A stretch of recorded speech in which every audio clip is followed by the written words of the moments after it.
Salman al-Ansari, this doesn't sound like an off-the-cuff remark. This is something that has been thought out in Washington. Your reaction, first of all, to the words of Joe Biden? Yeah, I think, Francois, there are a lot of accusations, speculations, and allegations against Saudi Arabia, specifically after OPEC Plus recent production cut. But let's put things into perspective. First, no pun intended, oil is not gas, and it will be a profound mistake to conflate the two, and that there is no comparison at all whatsoever between the high prices of gas and the average prices of oil.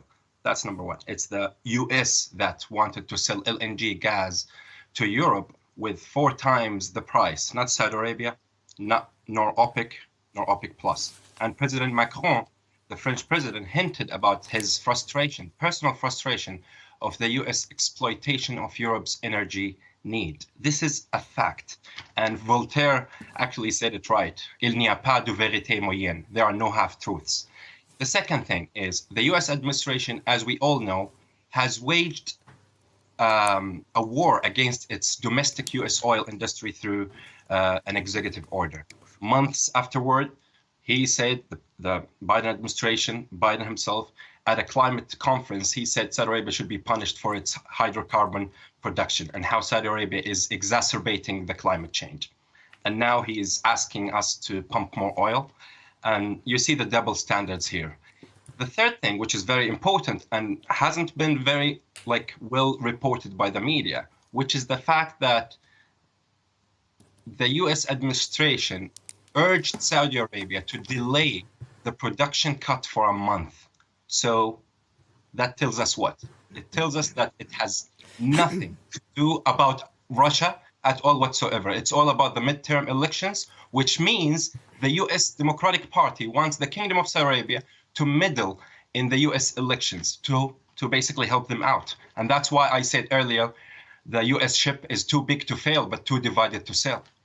It is, though, the case, Salman al-Ansari, that we have seen escalation after escalation from Russia, which stands to profit from that oil revenue. It's the escalation after escalation that matters in this case, does it not? And it's not in Saudi Arabia's interest for Russia to be at war with Ukraine, is it? Not at all. Actually, Saudi Arabia, 2 weeks ago, the US administration itself thanked the Crown Prince Mohammed bin Salman for his personal efforts to mediate between the two Vladimirs, Putin and Zelensky, and managing to release American and European war prisoners. It was just 2 weeks ago. It was a huge step. You can call it symbolic, but at the end of the day, it's actually very important. Specifically, it might activate Saudi Arabia to do more efforts with regards to working to mediate between the two powers, so we don't get into a third world war scenario. And I'm not exaggerating here. It's actually a very possible thing. And Saudi Arabia has actually sided with the UN statement against taking lands by force. So Saudi Arabia has been very clear about its rejection of the Russian step to invade Ukraine. But does that mean Saudi Arabia is going to take sides in this specific conflict, or better for Saudi Arabia to be in a mediation kind of mode so they can actually find a way through which we can actually prevent this from escalating? And Saudi Arabia, at the end of the day, all what they want is stability for the market. And let's not forget, it's not only Saudi Arabia that decided to do the cut of production. And by the way, no exports will be actually cut. It's also only about the production per se. So there's no effect. And even the prices of oil has actually decreased almost 2 to 3% after the decision of the production cut. So we have to think carefully about, as I said earlier, we have to differentiate between gas and oil. And there is something very important. And Adam Smith, the congressman, Adam Smith, he is a Democratic congressman. He was actually urging Biden yesterday to not make any other further mistake with Saudi Arabia. And he's from the Democratic Party. Well, let me just ask Kedevan Gorjestani, very briefly, Kedevan, about that one point, that how much of this is about domestic politics in the U.S. Of course, it's a very big part. It might not be the most public part of the messaging from the White House. They are worried that there is going to be skyrocketing gas price. That is why I would agree with what your guest said about that this is completely political for the Americans. Salman Al-Ansari, what's your reaction when you hear Vladimir Putin saying, we're not isolated, we have partners, we have friends? Does that, again, make OPEC Plus nations complicit in this invasion of Ukraine? Let me tell you something, Francois, and as you know, I'm a political analyst, independent one. Russia, we have a lot of differences with Russia. Russia is supporting the regime that threatens our existence, which is Iran.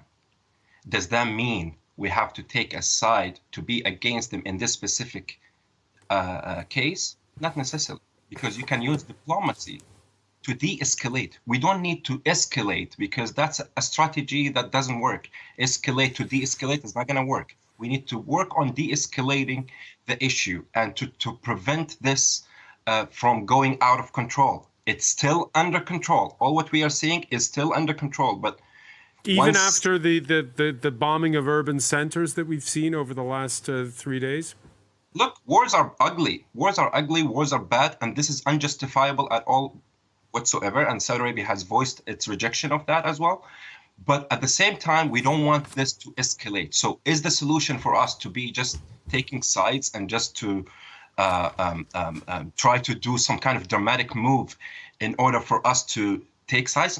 It's not in the interest of Saudi Arabia. It's not in the interest of the Arab world, and it's not in the interest of the energy market. And let's be very honest, Saudi Arabia is not a client state.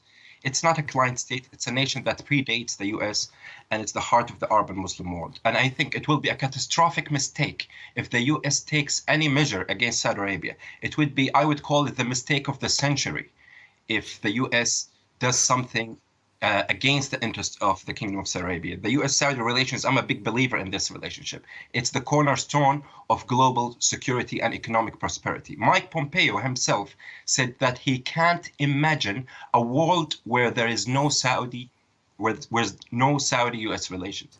So, and as I mentioned, the congressman from the Democratic Party, Adam Smith, and others. So there are people who we can count on in the United States who know the value of this relationship and who actually appreciated us just 2 weeks ago about the move we did with mediating between Russia and Ukraine. Even Zelensky, President Zelensky himself, thanked the Crown Prince Mohammed bin Salman. But if Russia's not isolated, this war could last a long time. We know that Wall Street Journal article that we mentioned at the outset said that U.S. officials had warned their counterparts in Riyadh that public mood is turning against big oil producers, whether it be the Russians or the Saudis. And even if Donald Trump were to win re-election in 2024, it wouldn't be like it was in 2017 when his first foreign visit was to Saudi Arabia. Your thoughts on that? Yeah, I think it's very clear for everyone right now that using Saudi Arabia as a scapegoat for the Biden administration's failing policies doesn't work anymore. And if the Biden administration wants to lower the cost of oil and gas, they simply should invest more in their refineries and to lower energy taxes and to also to stick to a reasonable long-term plan that can both help their transition to clean energy without harming their American energy consumers. So just using Saudi Arabia and putting it in the center of the talk when it comes to the high energy prices is not going to help anyone. And I think across the aisle in the United States, they know that. But Biden is just trying to use this for midterm election success. But I don't think it's going to even work. And what's they going to do? Are they going to be in a position where they punish more than 23 nations just for the reason that they are trying to regulate the energy market? That's not going to be sensible, and it's not going to be achievable at all whatsoever. And they know that. Are they going to review those arms sales? Do you think that's going to happen? That's up to them. It's up to the Americans to do so. And Saudi Arabia has the whole world, and it's a demand and a supply. So weapons, just like any other commodity.